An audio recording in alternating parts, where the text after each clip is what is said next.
Welcome to Tune My Heart. Yes, that's Toon as in cartoon, because in this podcast we'll be taking a closer look at popular animated movies through a Christian lens, in search of faith-relevant themes and traces of eternal truth. I'm your host, Tracy Harold, and just a disclaimer, I'm not a Bible scholar, nor am I a film scholar.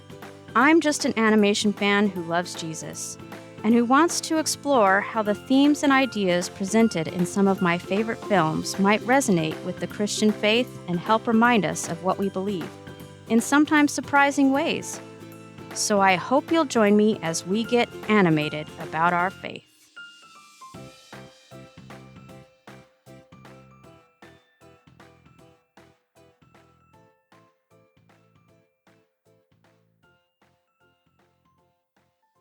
Happy New Year and happy new episode of Tune My Heart. In this episode, we'll be taking a look at Disney's 2010 animated film, Tangled. Now, I promise I won't be starting every episode with a C.S. Lewis quote, but I will be starting this episode with another one. In On Stories and Other Essays on Literature, Lewis wrote, "When I was 10, I read fairy tales in secret and would have been ashamed if I had been found doing so. Now that I am 50, I read them openly. When I became a man, I put away childish things, including the fear of childishness and the desire to be very grown up." Now, I'm not quite 50 yet, but as someone who still enjoys and loves to talk about what some people might consider childish things well into adulthood, I've always loved that quote. And I thought it was especially fitting today, as we'll be talking about Disney's first 3D animated movie based on a fairy tale. Now, I'm sure there are those of you out there right now saying, what about Chicken Little? Okay. While Chicken Little is considered a folk tale or an animal fable, it does not qualify as a fairy tale because it lacks the one key defining characteristic of a fairy tale, magic. Also, the less said about that movie, the better. Yeah, I said it. Anyway, back to Tangled. I saw this movie when it first came out in theaters in 2010. Yes, as an adult, I went to the movie theater all alone to watch an animated movie. Unashamed. I like to think Mr. Lewis would have done the same. As I said, Tangled was the first fairy tale that Disney animated in 3D, as well as the studio's first traditional musical in 3D, and the introduction of its first 3D princess. In short, Tangled felt like Disney finally realizing that they could still do the things that they were best known for in 3D animation, that they could still be Disney instead of trying to be like Pixar or DreamWorks. Tangled walks so that Frozen could run. And Tangled is still better than Frozen. Yes, I'm full of hot takes today. But when Glenn Keane, who you might remember from our Beauty and the Beast episode, when he pitched a Rapunzel-based movie in 2001, he didn't want to do it in 3D. And boy, do I understand that. I was hesitant about this movie because I was unhappy to see Disney moving away from the 2D animation that was its legacy. Yes, it's ultimately the story that really matters most, and the animation is just the medium that brings us the story. But it's a medium that I love, and I hated to see the 2D version of it that I had grown up with seemingly dying out. Meanwhile, Keane was concerned that computer animation was just not as fluid or organic as traditional animation, which at that time was certainly a valid concern. But the higher-ups at Disney made it clear that the project would only get made if it was made in 3D. So, Keane and his team decided to use 3D CGI technology to try to capture that traditional 2D Disney aesthetic. As Wikipedia puts it, Keane stated repeatedly he was trying to make the computer bend its knee to the artist, instead of having the computer dictate the artistic style and look of the film. Many of the techniques and tools that were required to give the film the quality Keane demanded did not exist when the project was started, and Walt Disney Animation Studios had to create them on their own. For instance, senior software engineer Kelly Ward spent 6 years writing programs to make Rapunzel's hair move the way they wanted it to. Keane eventually had to step down from the project after suffering a heart attack in 2008. though he maintained an executive producer credit. And although the final story is very different from what he was originally developing, his influence is definitely felt in the painting-like appearance of the finished film.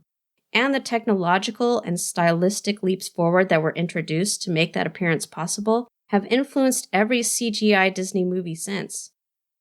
After his departure, Byron Howard and Nathan Greeno took over as directors, with the final screenplay written by Dan Fogelman, loosely based, as Disney fairy tales usually are, on the Brothers Grimm fairy tale Rapunzel, with songs by Alan Menken and Glenn Slater. Tangled was Disney's 50th animated feature film, and, if its reported $260 million price tag is accurate, it's the most expensive animated film ever made. Thankfully, it more than recovered that cost, earning $592 million in worldwide box office revenue. Despite my initial misgivings, I loved Tangled. It felt both timely and timeless, as the best Disney animated movies often do, and my affection for it has only grown with time.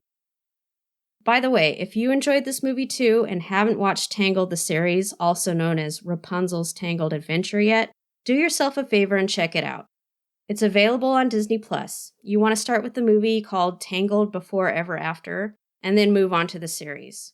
Kind of coming full circle, instead of 3D animation, it's done with very stylized 2D animation, done by the always terrific Mercury Filmworks, which I really adore the look of.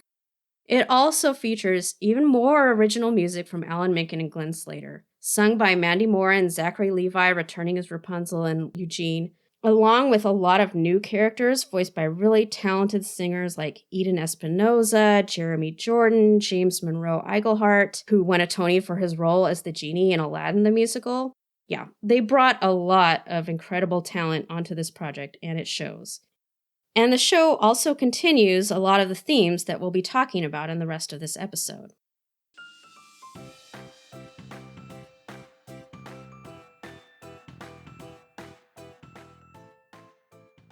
And on that note, let's move on to the next portion of our episode, our kid's eye view synopsis of the movie from my sidekick Darcy, age 7.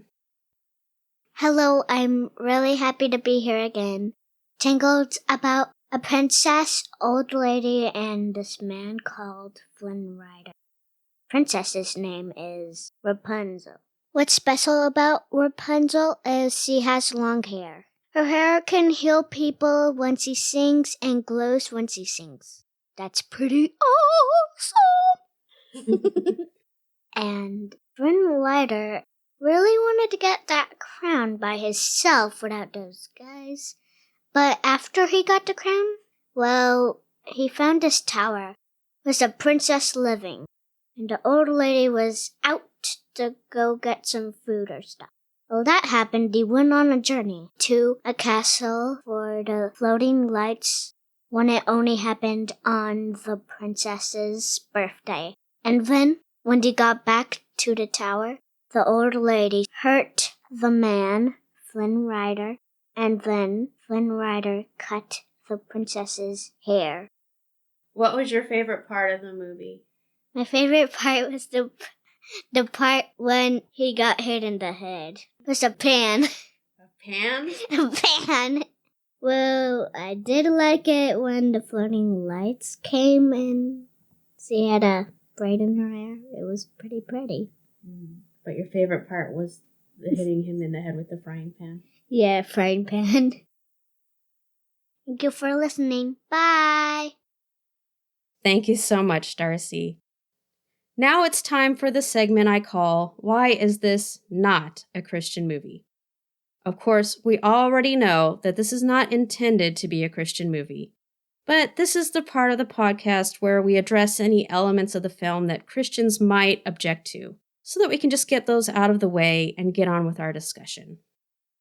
Now, much like Beauty and the Beast, and the vast majority of other Disney animated movies, of course, there's no mention of God in this movie, and the plot does involve magic, which, as I said earlier, is a defining element of a fairy tale.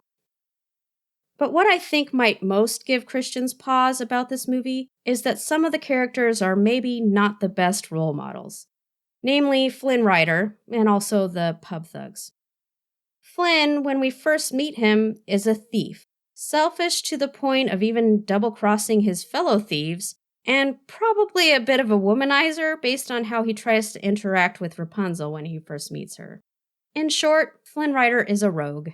A charming, funny rogue, to be sure, and maybe that is problematic. But it's not until he begins the transformation into Eugene Fitzherbert, until he starts showing vulnerability and concern for someone besides himself, that he really starts to become the hero of the story. Likewise, the pup thugs are redeemed by the end of the movie, as they're inspired to pursue their more wholesome dreams instead of staying criminals. And that's what makes this story and almost any great story compelling. Characters who grow and change for the better. If we were to reject every story where a character starts out with serious flaws, we'd have to eliminate Paul, Zacchaeus, and the prodigal son from the Bible, among many, many others. In other words, we would eliminate the possibility for redemption. And redemption is a story worth telling, over and over again. Now, also, there's obviously some gratuitous frying pan related violence, so be aware.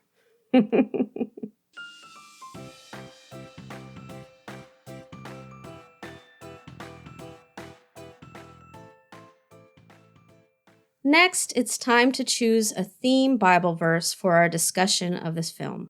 This one was a bit of a challenge, not because of a lack of Bible verses that apply, but because there are many to choose from.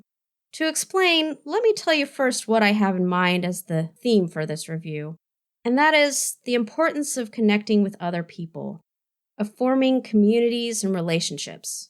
And when I say relationships, I don't primarily mean romantic relationships. And I don't think that's all there is to Tangled either. Although Disney was criticized at the time for changing the name of the movie from Rapunzel to Tangled, I think it fits perfectly. Because as directors Greeno and Howard pointed out, it's not just Rapunzel's story. It's just as much Eugene's. And I would argue that it's not even just Rapunzel's and Eugene's story. It's the story of how their lives become tangled up in the lives of others, and what effects that has. Essentially, it's the story of how a girl who's been isolated all her life goes out into the world and begins learning how to form connections with other people, and how those connections change not only her, but them as well.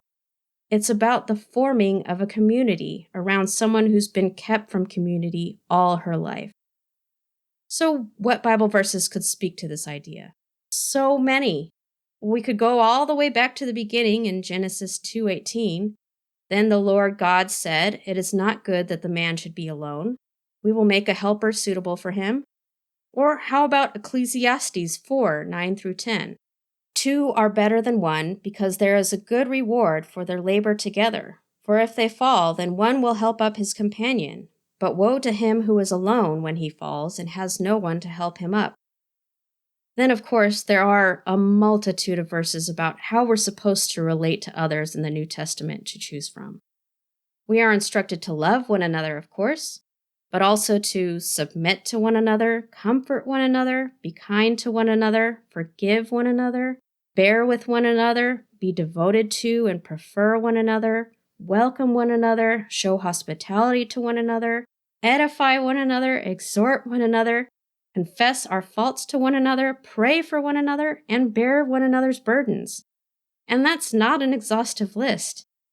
Paul also tells us in Romans 12:15 to rejoice with those who rejoice and weep with those who weep. In short, the Bible makes it clear that God never intended for us to live isolated or self-centered lives. He designed us for connection, for community, for relationship. With Him first, yes, but also with others.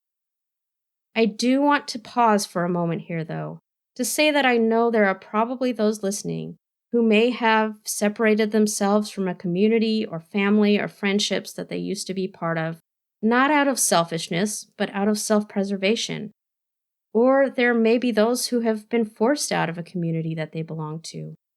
Either way, you've been hurt deeply. Maybe, shamefully, that hurt was even done by the church. and I do not want to compound that hurt with this podcast episode. So I want to say up front that I understand there is no easy fairy tale fix for your situation, no 90-minute Disney film solution, though we may wish that there was. More importantly, God understands. You and I have a Savior who experienced all the pain of being a human in this broken, sin-cursed world, including the pain of being disappointed, abandoned, and betrayed by those he was closest to. He loves us, and I believe he weeps with us when we are hurt by the very people we should be able to trust most. So I'm not going to tell you to just pull yourself up and get back out there. But I will tell you that I pray for your heart to be healed, and that above all you will remember that the Lord is near to the brokenhearted, and that no matter how other people treat you, he has promised never to leave you nor forsake you. So back to the search for that perfect verse for this episode. What did I end up choosing with so many great options? While all of those already mentioned speak to the theme of community, I actually stumbled upon another verse that I thought fit this movie pretty perfectly. This one comes from Psalm 68, verse 6. God sets the deserted in families. He brings out the prisoners into prosperity, but the rebellious dwell in a dry land. I usually try to stick with using just one Bible version for all of the verses that I cite in an episode. Usually I'm quoting from the Modern English Version, the MEV. But as I'm researching for an episode, I like to also look at how a verse appears in various versions. And with this particular verse, while the general meaning stayed the same, there were some interesting variations that I thought were worth sharing. One is from the NIV, which puts it this way: God sets the lonely in families. He leads out the prisoners with singing, but the rebellious live in a sun-scorched land. I like that leads out the prisoners with singing detail, very fitting for a musical. I also like the KJV version. God setteth the solitary in families. He bringeth out those which are bound with chains, but the rebellious dwell in a dry land. So whatever version you use, you still have three basic groups of people represented here: the deserted or solitary or lonely, the prisoner, and the rebellious. And we have three main characters in our film: Rapunzel and Eugene, who I think both can be seen as lonely characters, but also as prisoners, though one is more metaphorically so. And of course, Mother Gothel.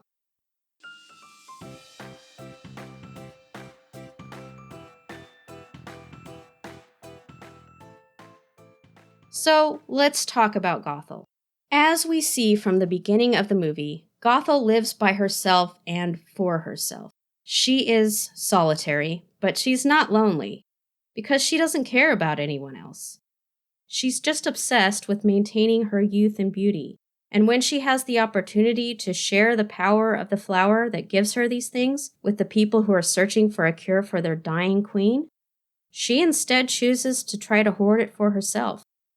And then, of course, when they find the flower anyway, and its power ends up being transferred to Rapunzel, she resorts to kidnapping her. In short, Gothel is a narcissist, which the dictionary defines as a person who has an excessive interest in or admiration of themselves. Now, that doesn't exactly make her unique among Disney villains. Gaston from our last episode, for instance, also definitely shows traits of narcissism. What I think does make Gothel unique, though, is Rapunzel's perspective. You see, we, the audience, tend to empathize with and see things from the point of view of the main character. In Beauty and the Beast, that's easy enough. Belle recognizes that Gaston is a bad guy from the beginning, and we're right there on the same page with her. In Tangled, however, while we know that Gothel is the villain, as we've been clearly shown already by our narrator Eugene, to Rapunzel, she is mother. Gothel is the only parent, really the only person, that Rapunzel has ever known. And she genuinely believes that Gothel loves her and has her best interest at heart. And as much as we know that's not true, we can understand why she believes that. Both because we empathize with Rapunzel's situation, but also because Gothel can be a very convincing actress. This creates a kind of cognitive dissonance for the audience that somewhat mirrors what it's like for Rapunzel to be in this relationship that she's told is love, but doesn't always feel loving, to know that there is something missing but not be able to grasp what it is, as she's constantly being discouraged from questioning things or thinking about anything outside her tower. But if we observe closely, Gothel reveals what she really loves, and it's not Rapunzel. For instance, when she sings Mother Knows Best, notice that when she sings the line, "To keep you safe and sound, dear," she's lovingly caressing not Rapunzel, but Rapunzel's hair. And then, in their "I love you more" exchange after the song, when Gothel says, "I love you the most," notice that again, it's not actually Rapunzel that she's kissing, it's Rapunzel's hair. She doesn't care about Rapunzel. She only cares about keeping her under control and continuing to use her. And she does that through manipulation, passive aggression, criticism, guilt, and fear, all to undermine Rapunzel's self-confidence and keep her dependent and willingly imprisoned. And all under the cloak of supposed love. As a quick aside here, Christian parents, we need to be careful not to do with our children what Gothel does with Rapunzel, sheltering them to extremes and making them irrationally afraid of the outside world. Now, I know our intentions are hopefully better than Gothel's. We really do love our kids, and it is our job to protect and guide them. But your motivation can be right and your execution still wrong. We shouldn't be telling our kids all the time, like Gothel does, that it's a scary world out there. As Paul wrote in 2 Timothy 1:7, God has not given us a spirit of fear, but of power and love and self-control. And we shouldn't be imparting a spirit of fear to our children either. Again, that doesn't mean that we shouldn't protect or shield our kids from certain things appropriately. We should, especially when they're younger. And I know that that can be a daunting responsibility, believe me. But it's also our responsibility to prepare them to grow up and go out into the world for themselves. And we should do that not by building a tower of fear, shame, and other negative motivations around them, and teaching them to expect to find evil and enemies around every corner, but instead by teaching them what is right and good, teaching them wisdom and discernment, but also, and above all, teaching them that God loves them, and teaching them to love God and love others, even those who might be considered their enemies. If we can help them build that foundation, then hopefully our daughters and sons will be able to go out confidently into the world with that spirit of power, love, and self-control that Paul reminds Timothy, his son in the faith, to embrace. Anyway, back to Gothel. She has had hundreds, possibly thousands of years to figure out that life is not all about her, and instead she has consistently chosen the opposite.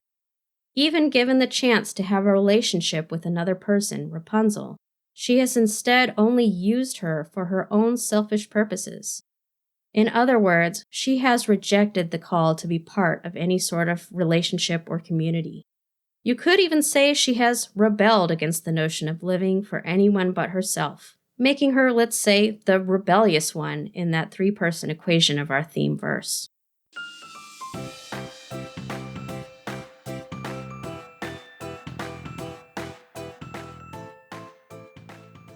Somehow Rapunzel, despite being raised by this narcissist and separated from all other society, is herself a very loving person, albeit rather insecure and more than a bit naive.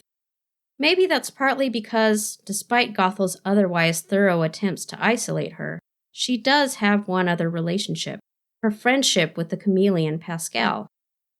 It's a friendship that she recognizes she has to hide from her mother, and therefore probably an important first step in her being able to break out of the spell that Gothel has placed her under, not with magic, but with manipulation. We get hints of her struggling against that spell, against Gothel's psychological hold on her, from the first moments we meet her, as Pascal tries to encourage her to leave the tower and she chides him, saying, "I like it in here." You can tell that this is not something that she actually feels, but something that she's been told to feel. Then she begins singing "When Will My Life Begin?" And despite the upbeat tempo of the song, her true feelings begin to show through. her boredom, loneliness, and longing to leave and see the outside world, and especially to see the mysterious lights that float up toward the heavens every year on her birthday. And unconsciously, her sense that those lights are somehow connected to her, that they come from somewhere that she belongs, from people she belongs with. Gothel, of course, does her best to quash those longings and convince Rapunzel that staying alone and apart from others is in her best interest.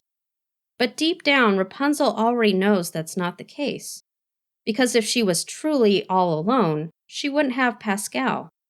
And then Flynn Rider comes crashing into her life, and she begins to realize that other relationships might be worth having as well, even if it means fighting against the fear and shame her mother has tried to instill in her.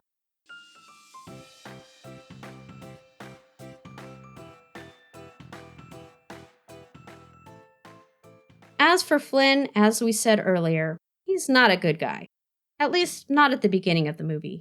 In fact, he is in many ways a mirror of Gothel.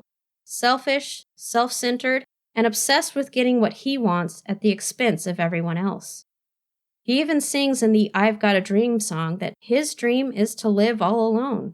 Just like Gothel, he wants nothing to do with other people.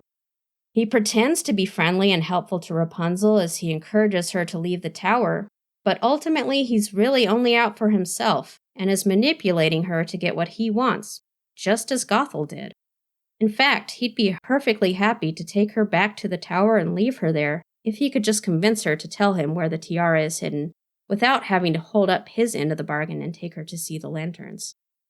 And to that end, he takes her to the ironically named Snuggly Duckling pub, hoping to use the fear of ruffians and thugs that Gothel has ingrained in her to get her to give up and go home. Thankfully, that plan backfires on him, as Rapunzel, despite her initial fear at the rough appearance of the inhabitants of the pub, manages to connect with them by sharing her dream with them and then saying, "Find your humanity. Haven't any of you ever had a dream?" And to her and Flynn's surprise, that question inspires the pub thugs to launch into I've Got a Dream, sharing their innermost longings to become concert pianists, find love, and pursue other innocent hobbies that seem at odds with their self-described malicious, mean, and scary exteriors. By the end of the song, Rapunzel has gone from being intimidated by these men to calling them lovely folks, and they in turn have concluded that our differences aren't really that extreme. In other words, they've found connection because of Rapunzel's question, and because of their willingness to answer it honestly. By making themselves vulnerable through sharing their dreams, they've helped Rapunzel to look past their exteriors and see what she has in common with them, and vice versa. By realizing that they all have dreams, they've found their shared humanity. And watch Rapunzel throughout this song. Unlike Eugene, she is genuinely delighted and listening with enthusiasm to each dream shared. She doesn't laugh or roll her eyes at these men's unlikely aspirations. She looks like she truly believes in and celebrates their dreams. She encourages them to believe in themselves. It's that response from her that wins their loyalty. And that is why, despite their distaste for Flynn, whose dream stinks, as Hookhand says, they're willing to help the both of them escape for Rapunzel's sake. When that escape goes sideways and Rapunzel and Flynn find themselves in a near-death situation about to drown, this leads the two of them to finally really connect as well. Despite saying "I don't do backstory" just a few minutes earlier, now, as he finds himself facing what he believes will be his final moments of life, suddenly Flynn realizes that he does want to be known, really known by someone else. And he confesses that his real name is Eugene Fitzherbert. Rapunzel, in turn, reveals her own big secret, that her hair glows when she sings, which of course leads them to the solution that saves their lives. Afterwards, Rapunzel could still keep to herself what else her hair can do, but instead she chooses to show him her healing powers and explain to him that she's been hiding in her tower all her life to try to protect this secret. Eugene, in turn, explains that as an orphan, he fell in love with a fictional character named Flynn Rider and decided he would rather be Flynn than himself. We're given just enough information about him now to put the puzzle pieces together and begin to understand better and imagine how he ended up the man that he is, or at least the man that he appears to be today. It's another good lesson in this movie about the importance of looking past the surface. Because Flynn Rider is all surface, a mask really, but underneath is a person, Eugene Fitzherbert, who decided to put that mask on to protect himself. He's wrapped a cloak of selfishness around himself, created this persona that only cares about getting rich and living alone, in reaction to the hardships and heartaches that he grew up with. I'm sure as a child, Eugene dreamed instead of having a family. But as Proverbs 13:12 says, hope deferred makes the heart sick. As he grew up and saw that dream go unfulfilled year after year, he must have decided that if he only had himself, that he would only live for himself.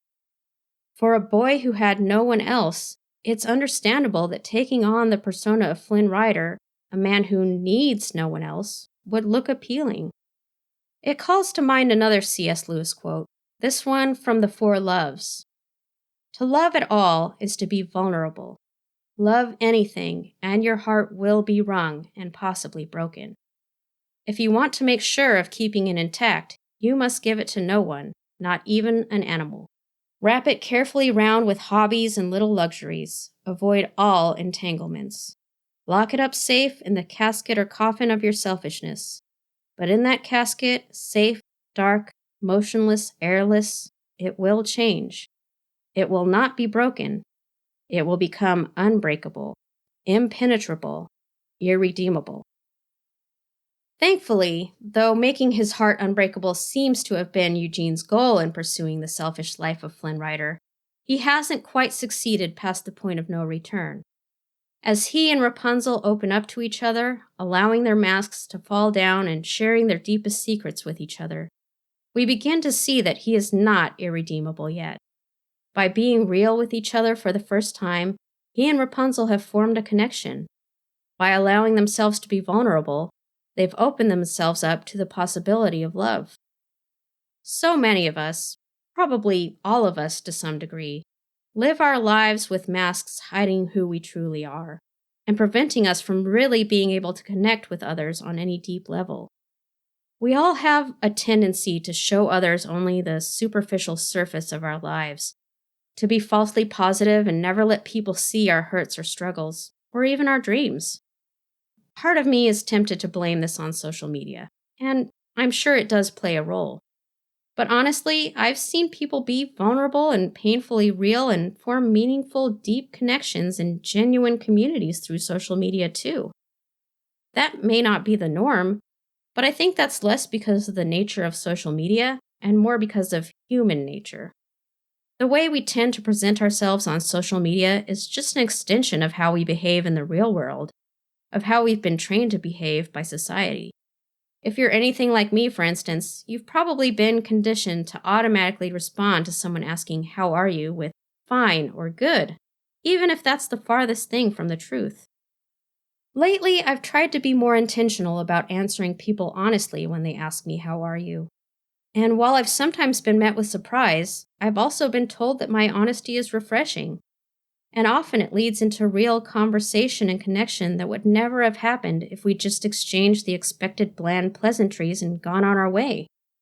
At the end of the day, we can't bear one another's burdens if we don't know what those burdens are, if we're not willing to share our burdens and listen to others' burdens.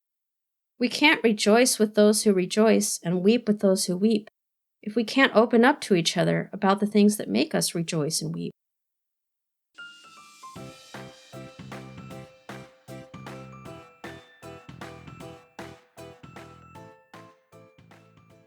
By the next morning, Eugene and Rapunzel's relationship has shifted. He's no longer trying to manipulate her into giving him what he wants, but is instead focused on taking her to fulfill her dream. And as he watches her experience the world outside her tower for the first time, we see him beginning to fall in love with her. And I think part of what he falls in love with is her ability to connect with people, and horses and chameleons, of course, and how much she values those connections. Rapunzel, in all of her innocence and inexperience, reminds this cynical man that there is beauty to be found in the world and in other people. He is seeing the world through new eyes, through her eyes. Her pure joy and the simple pleasures of letting the girls braid her hair, making chalk art, and dancing helped to reawaken something in him that has been buried under his self-focused desire to get rich and leave the rest of the world behind. Meanwhile, we see that celebrating the lost princess's birthday has obviously become a beloved, if bittersweet, tradition for the kingdom's citizens. Traditions can be a mixed bag. If we're honest, there are some traditions that can be downright toxic, and there are others that we should perhaps reevaluate and possibly alter. For instance, in Mark chapter 7, Jesus admonished the scribes and Pharisees for rejecting the commandment of God so that you may keep your own tradition. And then sometimes, even when traditions are not bad in and of themselves, they can become so habitual and routine that we lose sight of the meaning behind them. But tradition can be a good thing too. The best traditions bind us together and remind us of what we value in common. For instance, a tradition that most Christians participate in is that of the Lord's Supper, also known as communion, which brings us together in remembrance of Christ and of his sacrifice for us. Likewise, while the traditions around the princess's birthday seem to have expanded into a day-long festival, I don't think the people have forgotten what it's really all about at heart. For instance, we see a little girl laying down a flower and saying that it's for the lost princess. So she's obviously been taught by her parents about the tragedy behind this day, and that it's not just an occasion for fun and frivolity. Then, as the sun sets, a feeling of solemnity falls over the city, and the people join the king and queen in commemorating both their sorrow and their hope as they release the lanterns into the sky, a beacon calling the lost princess home. In fact, this moment kind of reminds me of the parable of the lost sheep, as this community comes together every year to remember and reach out to just one who was lost. Also, can we talk for a minute about a scene that I think really highlights the power of animation?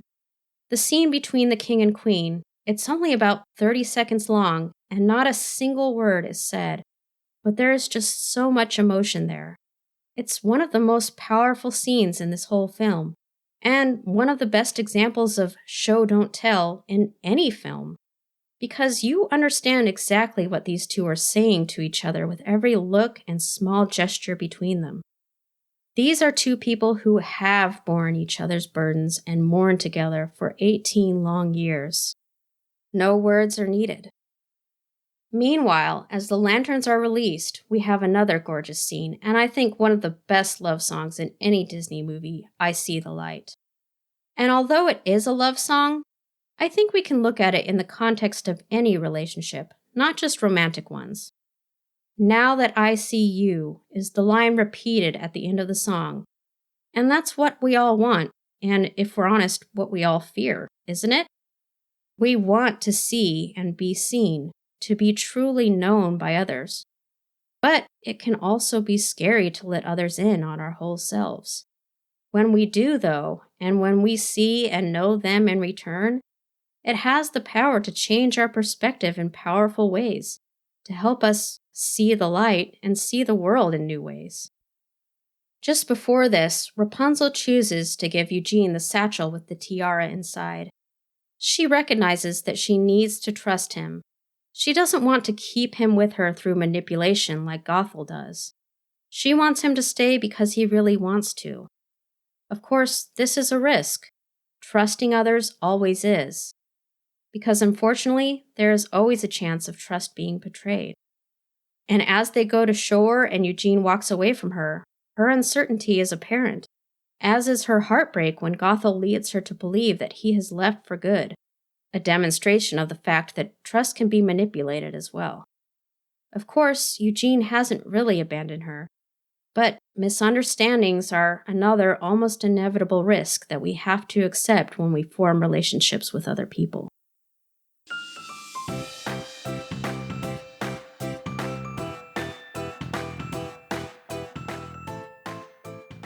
Maximus the horse and the pub thugs don't like Eugene.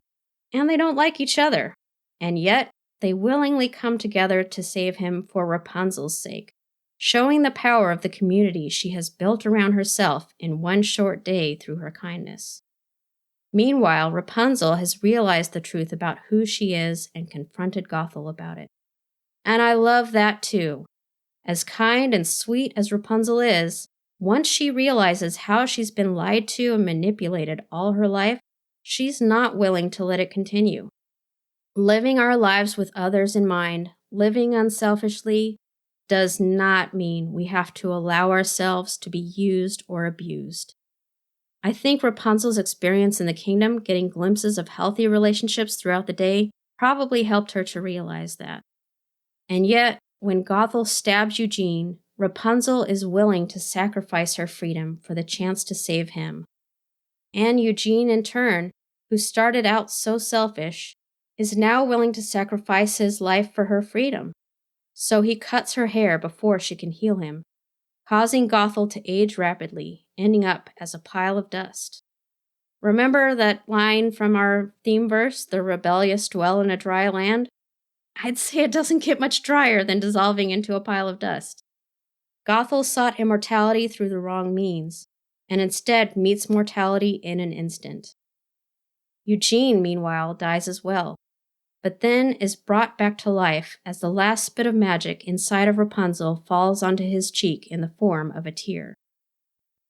J.R.R. Tolkien coined the term eucatastrophe in his essay on fairy stories for this sort of moment, what he described in a letter as the sudden happy turn in a story which pierces you with a joy that brings tears. As the website Tolkien Gateway summarizes the idea, a eucatastrophe is a massive turn in fortune from a seemingly unconquerable situation to an unforeseen victory, usually brought by grace rather than heroic effort. If this particular eucatastrophe reminds you a bit of the one we just discussed last episode in Beauty and the Beast, with one character sacrificing himself for the sake of another, dying, and then resurrecting, you're not alone.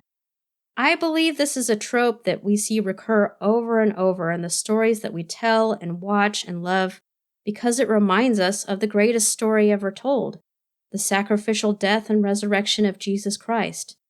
Tolkien thought the same, continuing in his letter to say that such moments and stories bring us joy because they are a sudden glimpse of truth and that the resurrection was the greatest eucatastrophe possible in the greatest fairy story.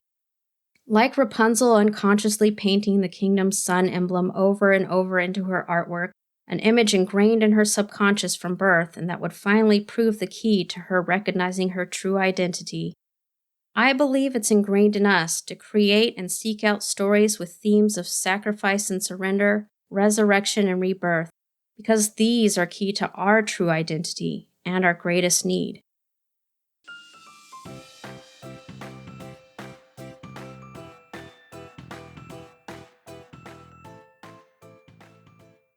Finally, we have another brilliant wordless scene with the king and queen at last being reunited with their daughter, and then the queen holding out her hand to Eugene and pulling him into their hug, embracing him and making it clear that Rapunzel is not the only one who has found her family today. Eugene has as well. This despite the fact that just hours earlier he was known to them as a criminal sentenced to death. Earlier, I talked about being reminded of the parable of the lost sheep. This scene reminds me of another parable that Jesus told just after that one, that of the prodigal son. While a lost sheep, like a stolen princess, is a relatively innocent figure, the prodigal son, like the thief Flynn Rider, is less so. He chooses to leave and live selfishly and recklessly so that even his own brother, understandably, sees him as unworthy of his father's favor. And yet, just as the Good Shepherd celebrated the return of his lost sheep, the prodigal son's father runs to him, embraces him, and welcomes him home with joy and pure forgiveness. It's a beautiful picture of God's desire to welcome us into his family, no matter who we are, what we've done, or how unworthy we may feel. Which ultimately brings us back around to our theme verse. When Psalm 68:6 says that God sets the lonely in families, Ultimately, it is His family that He wishes to place us in. When it says that He sets prisoners free, it's the chains of sin and shame that He wishes to unbind us from. He sees us as we are, knows our deepest dreams, knows us without our masks better than anyone else ever can or ever will. And He loves us and wants us to know Him. As Rapunzel discovered her true identity as a daughter of the king, He wants us to find our true identity as His children, so that we will be free to love Him and love others. And that concludes this episode of Tune My Heart, which I'd like to dedicate to the memory of my grandparents, Bob and Rose, who both passed away last year during the making of this episode. They left behind a beautiful legacy of service to their community, lifelong friendships, and a family of children, grandchildren, and great-grandchildren who are bound together not just by name or blood, but by shared memories, traditions, dreams, and heartaches. We've mourned together these last few months, but we've also been able to rejoice together because my grandparents' greatest legacy is that they knew and loved Jesus, so we know they are with Him. I'd also like to thank everyone who has encouraged me and supported this podcast as it's starting out, especially a dear lifelong friend of my own who so generously donated a new, better microphone. Hopefully you heard a bit of a difference in this episode, and hopefully as time goes on and I get more accustomed to the equipment and the software, you'll keep hearing improvements with each one. If you'd like to support the podcast, you can donate through PayPal at tunemyheart.com. But the biggest way that anyone can support Tune My Heart is just by helping others to learn about it. You can do that by simply liking, subscribing, or leaving a review wherever you're listening. You can also follow at Tune My Heart on Facebook, Instagram, and Twitter. And of course, share the podcast with your friends and let them know about it. Thanks again for listening, and watch out for those frying pans.